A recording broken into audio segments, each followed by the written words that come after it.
Racikan Berita 1. Assalamualaikum warahmatullahi wabarakatuh. Waalaikumsalam warahmatullahi wabarakatuh. Pemirsa yang budiman, hari ini kita akan membahas masalah kabinetnya Prabowo.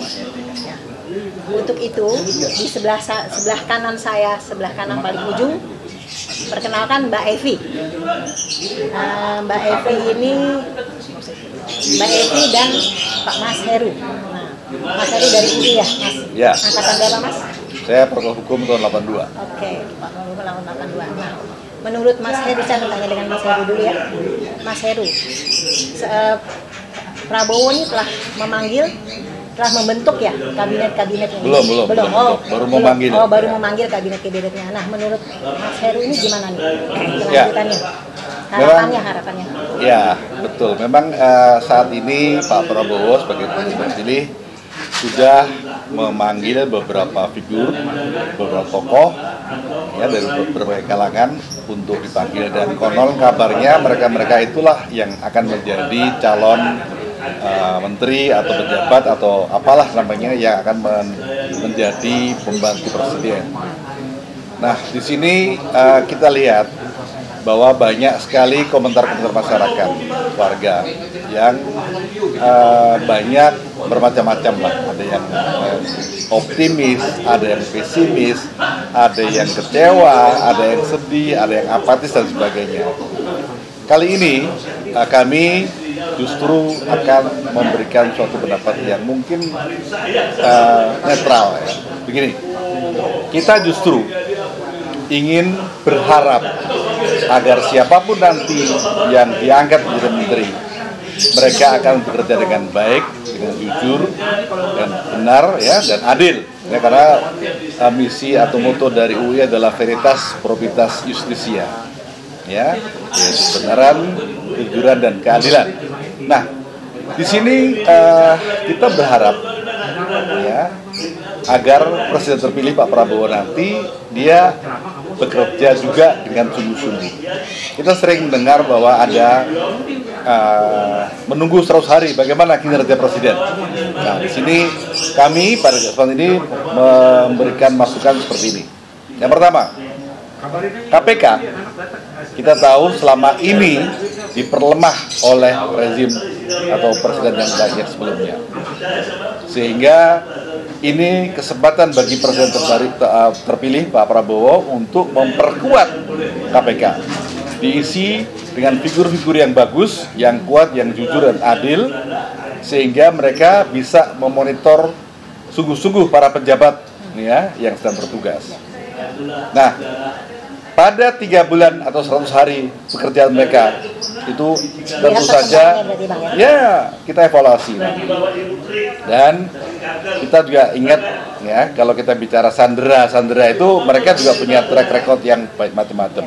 Jadi disinilah kita buktikan kesungguhan dari presiden terpilih untuk bagaimana benar-benar akan menghapus korupsi di negara kita, di mana saat ini negara kita ya dinilai sebagai negara yang paling korup di Asia Tenggara. Ini memalukan sekali. Jadi itu harapan yang dapat kami sampaikan. Mudah-mudahan apa yang kami harapkan tercapai. Jadi sekali lagi, pertama adalah perkuat KPK. Mereka tugasnya mengevaluasi para pejabat yang sudah bekerja selama 100 hari ini. Setelah itu, lakukanlah langkah-langkah yang signifikan sehingga rakyat akan makin percaya dan makin optimis bahwa negara kita akan baik. Ya. Terima kasih, Bang. Ya. Jadi gini, jadi harapan kita ya semualah, seluruh masyarakat Indonesia berharap kerja dari kabinet yang akan dipilih, yang akan bekerja nanti setelah dipilih oleh Prabowo akan lebih baik, tidak mengikuti jejak yang masa lalu ya, Bang. Walaupun pilihannya masih kabinet-kabinet yang lama. Sebagian dari yang dipanggil kemarin memang adalah pejabat yang lama, tapi kan ya mudah-mudahan mereka bisa itu tadi. Siapapun mereka yang dipilih nanti kita akan evaluasi dengan cara tadi KPK yang bersih. Oke, terima kasih. Selanjutnya Mbak Evi. Bagaimana menurut Mbak Evi kabinet dari Prabowo ini, misalnya Sri Mulyani atau siapa, Veronica Tan. Silahkan. Ya, Harapannya terima kasih Mbak Din. Kalau saya melihatnya sedikit pesimis bukan sedikit lagi. Karena saya melihat Jokowi emang akan berakhir, tapi dia masih legitimasinya masih, karena dia meminta, sepertinya ya, kita belum tahu juga benar meminta atau enggak, tapi pertemuan itu dengan tanda kutip ya, dengan pertemuan Prabowo dan Jokowi, dan masih Prabowo memanggil orang-orang Jokowi seperti Erick Thohir, Sri Mulyani, orang baru. Ya, orang baru. Itu betul orang lama, Bahlil. Bahlil. Itu artinya kan masih posisi Jokowi masih kuat. Dan seperti kita ketahui, apa selama kabinet Jokowi 10 tahun terakhir ini, apa kehebatannya? Apa? Sebutkan satu aja kalau banyak. BUMN dipimpin oleh Erick Thohir, apa? Maju gak? Apa malah bangkrut? Bola, sepak bola, kacau balau. Jadi apa yang mau dibanggakan, dan kenapa masih dipakai juga? Prabowo mestinya berani membentuk kabinetnya sendiri tanpa intervensi oleh Jokowi atau siapapun. Dia bakal dapat dukungan rakyat, saya yakin itu. Tapi kalau masih dari intervensi oleh Jokowi dan menteri-menterinya Jokowi yang jelas-jelas sudah tidak kredibilitas. Kenapa? Lihat aja Sri Mulyani. Apa utang kita berkurang? Bertambah banyak. Dan apa gitu kehebatan Sri Mulyani sendiri tidak ada. Saya melihat semakin terpuruk kita. Kalau ekonomi tumbuh 3% ya memang tanpa itu juga memang ada tumbuh. Ini apa, kita untuk perkembangannya lambat sekali dan tidak ada, nggak ada gitu ya, betul. Semakin, dan saya melihat Sri Mulyani itu di mana hebatnya ya, integritasnya nggak ada, kita malah berhutang. Seharusnya kan kalau memang dia peduli dan cinta tanah air, masa dibiarkan sih hutang itu terus menerus? Harusnya mencari sumber dong, atau dihentikan, jangan hutang terus, kita sudah tidak sanggup, kita sudah defisit. Itu aja, dari situ aja sudah melihat, jangan lagi dipakai dong orang yang seperti itu. Kedua, ini menteri baru seperti Veronica Tan, apa kapasitas, apa kemampuannya gitu, dan dia pernah mimpin apa? Mungkin di segi bidang sosial mungkin ya, tapi latar belakang Veronica Tan sendiri tidak ada gitu loh. Dan banyak lagi yang menteri-menteri yang kayak Raffi Ahmad dipanggil juga, saya tidak tahu akal dia jadi menteri atau enggak, tapi kan kemungkinan besar. Raffi Ahmad itu backgroundnya apa gitu loh. Dari situ aja apa ya bisa nih Indonesia jadi baik 100 hari, apa kita menunggu hancur dulu baru kita besar? Kan jangan dulu, jangan seperti itu. Kalau bisa Prabowo dan harapan seluruh rakyat Indonesia tuh benar-benar bersih kabinet ini. Tapi bagaimana mau bersih kabinet ini kalau sapunya kotor? Kenapa dia nggak cari orang yang benar-benar bersih, yang tidak ada kasus-kasus dan orang yang capable?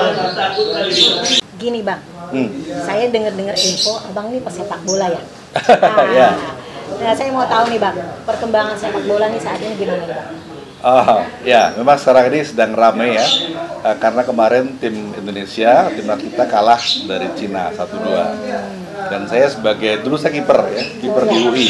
Jadi dulu 82, 83, 84 tuh waktu hukum itu juara se-universitas, karena kipernya kebetulan saya dulu masih di klub juga, jadi masih punya kemampuan lah. Gitu. Saya juga masih mengamati situasi sepak bola saat ini, dan sekarang ini lagi rame ya. Orang membahas tentang kekalahan kita dari Cina. Saya mau satu lagi nih, jadi tadi ada harapan kepada Prabowo, sekarang juga harapan kita kepada sepak bola kita seperti ini. Saya ingatkan bahwa pada Piala Dunia 2022 Argentina itu pertama kali main kalah itu dari Arab Saudi. Tapi dia berjuang terus, main terus, bagus terus, akhirnya dia bisa menjadi juara Piala Dunia. Sementara Arab Saudi yang mengalahkan Argentina ternyata dia tersisih dari pool. Nah, kita berharap Indonesia yang kemarin kalah dari Cina 1-2, kita harapkan nanti dia akan berjuang makin bagus, makin kuat, dan akhirnya akan lolos ke Piala Dunia. Sementara Cina yang mengalahkan Indonesia akan tersisih dari grupnya. Itu harapannya. Kita ada dua harapan nih. Ya. Harapan kabinet ya. Kabinet dan sepak bola, karena tadi Mbak Devi nyinggung sepak bola juga. Makanya kabinet ini kita berharap, kita lihat ya perkembangannya setelah 100 hari, 3 bulan ya, 3 bulan atau 100 hari. kalau memang terpuruk tuh kabinet itu, ya kita harus bergerak ya Bang ya. Ya kita lihatlah nanti seperti apa. Prabowo ada hatinya bergerak, gimana nih? Otomatis kan dia menginginkan nih Indonesia lebih baik, seperti harapan-harapan kita sebagai masyarakat Indonesia. Nah, kalau Mbak Evi, kalau saya sih gini Mbak, setelah 100 hari perkembangan dari kabinet ini, nah kita ngelihat nih Mbak, gimana nih Mbak perkembangannya, mudah-mudahan sih menjadi lebih baik. Harapannya gimana Mbak? Semua orang berharap baik. Semua harapan pasti baik, kita sendiri berharap baik. Tapi bagaimana bisa baik kalau yang kita pilih ya orang yang tidak baik. Betul. Gitu. Tidak Jadi kita kompeten. kalau nggak kompeten, ya pesimis pastinya. Kenapa sih tidak berani untuk menentukan dan tanpa campur tangan? Akan lebih baik dan akan mendapat dukungan semua orang kalau Prabowo berani. Kan Prabowo sendiri bekas Kopassus. Betul, Gitu harusnya loh. lebih Kenapa lebih tidak tegas itu aja. Dan lagi ya. Oke. Halo, Assalamualaikum warahmatullahi wabarakatuh. Selesai sudah podcast kita hari ini. Berharap Indonesia akan menjadi lebih baik ke depannya setelah Prabowo menduduki menjadi presiden, dan semoga wakilnya pun akan dipilih yang menjadi yang baik pula. kalau tidak terjadi kebaikan gimana Mbak? Kalau ternyata karena ngelihat dari Pasti yang pergerakan masyarakat akan terjadi demo seperti itu. Tapi kita mau demo-demo terus begini. Secara logika hampir-hampir setengah putus asa saya, karena secara hukum rasa-rasanya kita sudah menggunakan segala cara hukum. Tapi tidak juga apa mesti revolusi, apa mesti juga luar negeri, sampai ke luar negeri, karena kita udah melupakan sejak daya. Semua orang tuh udah berusaha untuk kebaikan Indonesia. Tapi semua diam kalau sudah disumpel dengan uang. Itulah karena disumpel dengan uang itu memang jadi gini intinya, Jokowi sengaja membiarkan kabinet-kabinetnya itu melakukan kejahatan, melakukan ini menurut prediksi saya ya, dan perkembangan seperti itu. Jadi ya tetap kita berharap ini setelah Prabowo menjadi presiden, setelah dilantik, kita berharap, kita lihat 100 hari ke depannya, semoga Indonesia ini menjadi lebih baik. Kalau memang tidak baik, pastilah masyarakat. Jadi Indonesia harapannya kabinet Prabowo ini nggak dibelakanginya oleh oligarki ya. Harapannya semoga yakin itu ya Mbak ya. Iya. Semoga aja deh. Pastilah ya. Coba di bawah, Ya. tidak di bawah bayang-bayang oligarki lagi. Ya, semoga seperti tahun kemarin ya. Oligarki, Taipan, semualah seperti 9 naga gitu. Ya insya Allah kedepannya kita berharap tidak lepas dari Tuhan ya. Allah Subhanahu Wa Taala semoga membimbing kita, membimbing terutama Presiden Prabowo, digerakkan hatinya untuk memilih kabinet-kabinet yang lebih baik. Amin. Assalamualaikum warahmatullahi wabarakatuh. Waalaikumsalam. Waalaikumsalam. Veritas, probitas, justisia. Justisia. Ya, makasih.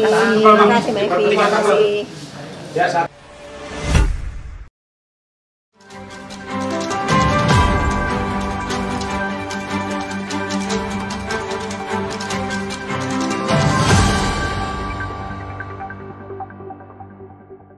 Racikan Berita 1.